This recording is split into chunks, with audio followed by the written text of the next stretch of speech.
Cochonou, le saucisson au bon goût depuis 1971, vous présente Sud Radio, y a pas d'âge. Ah oui Jean-Marie, effectivement, ce matin, on pousse un coup de gueule contre l'abandon des animaux. Alors c'est vrai, l'été on en parle, mais finalement c'est toute l'année. Il y a toujours beaucoup trop d'abandon. Et cette situation se généralise et perdure au-delà bien évidemment de l'été, à tel point que la SPA n'arrive plus à prendre ces animaux car le nombre de chiens et de chats abandonnés dépasse le nombre des adoptions. Aujourd'hui, on est face à une situation qui est complètement incongrue. Imaginez-vous que la Société protectrice des animaux, la SPA, est dans l'obligation de créer une liste d'attente pour permettre aux gens de venir et de laisser leur chien ou leur chat. Bonjour Naïs Venanzi. Bonjour. Alors, Naïs, vous êtes responsable du refuge d'Ivray-l'Évêque dans la Sarthe. En Exactement. fait, cette liste d'attente, elle est de plusieurs jours, plusieurs semaines ? Oh, j'irais même jusqu'à plusieurs mois, effectivement. Nous recensons les demandes de prise en charge, ce qu'on appelle dans notre vocabulaire à nous les demandes d'abandon, Oui. justement sur un espèce de petit cahier, si vous voulez, pour résumer les demandes que nous recevons de la part du public. Et comme vous le soulignez très justement, les demandes d'abandon, nous en avons toute l'année. De janvier à décembre, avec les raisons que l'on entend habituellement. Surtout qu'il y a les animaux effectivement que les gens vont délaisser, vont abandonner, mais vous récupérez aussi les animaux de la fourrière. Exactement, c'est une autre forme d'abandon puisque Oui. les animaux que nous récupérons en provenance de fourrières ont été, eux, trouvés sur voie publique. Oui. Alors, pour certains abandonnés, sur voie publique, soyons clairs. Oui. Et effectivement, moi, pour ma part, je vais prioriser les animaux en sortie de fourrière qui, eux, ont déjà séjourné un certain temps à la fourrière et les propriétaires ne sont pas venus les chercher, malheureusement. C'est pour ça qu'au-delà des 8 jours, ils sont proposés à des associations de protection animale pour retourner, on va dire, dans le circuit de l'adoption. Donc les fourrières, nous, à Ivray, par exemple, nous travaillons avec 5-6 fourrières différentes. Oui. Et nous recevons des demandes de fourrières maintenant hors département pour trouver des solutions à de plus en plus d'animaux. Quelle est la capacité de votre refuge ?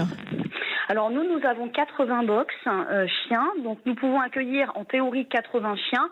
On dépasse certaines fois, effectivement, puisque quand des chiens sont de petite taille ou quand nous accueillons des fratries, on se permet de les laisser ensemble, donc ça peut nous faire monter jusqu'à des 90-95 chiens.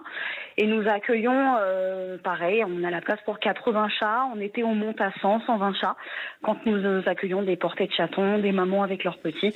Donc, ouais, c'est vrai que ça, on est un refuge de taille moyenne, mais ça nous fait un petit peu de boulot. Oui, j'imagine bien. Alors, en général, quand les gens se séparent de leur animal, quelle est la raison qui est évoquée ?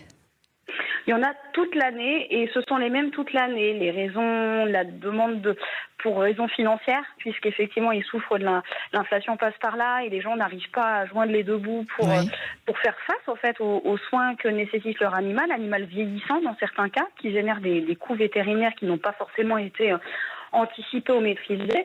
Bon, après, nous, en interne, on propose des solutions pour venir en aide à ces gens-là, parce que c'est quand même triste de devoir se séparer de son animal pour un accident de vie ou par exemple, un manque de moyens temporaires. Donc voilà, on est là aussi pour venir et accompagner ces familles-là. Les demandes d'abandon, nous les avons également pour la raison, on va dire, l'agressivité de l'animal ou la non-compréhension, on va dire, des besoins de l'animal. Entre guillemets, le foyer ne matche pas, en fait, avec la race du chien, avec la race du chat. Et finalement, il y a mésentente entre les besoins de l'animal, les besoins de dépenses physiques, les besoins d'occupation mentale et le manque de temps des familles. Les familles qui adoptent, ce sont aussi des actifs, ce sont des gens qui travaillent. Il y a certaines typologies de chiens qui ne sont pas adaptées à une vie trop sédentaire. D'accord. Donc ça, c'est vrai que c'est une grosse demande d'abandon en fait, où l'animal, les gens se rendent compte que finalement, il n'est pas du tout adapté à leur mode de vie et ils préfèrent les rediriger vers l'abandon. Alors vous, comment faites-vous aujourd'hui pour gérer cette situation ? Alors nous, on priorise les fourrières, c'est ce que je vous disais, dans le sens où ce sont des animaux qui ont vraiment été abandonnés dehors ou trouvés dehors.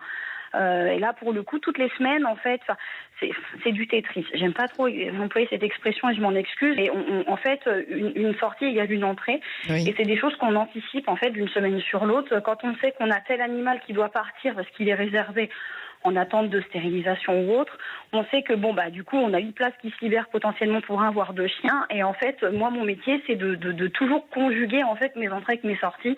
Et d'une semaine sur l'autre, en fait, c'est 36 coups de fil on va sauver un animal ici, on va en prendre un autre ici, on va en sortir 10 de là. Et en fait, c'est ça toute l'année.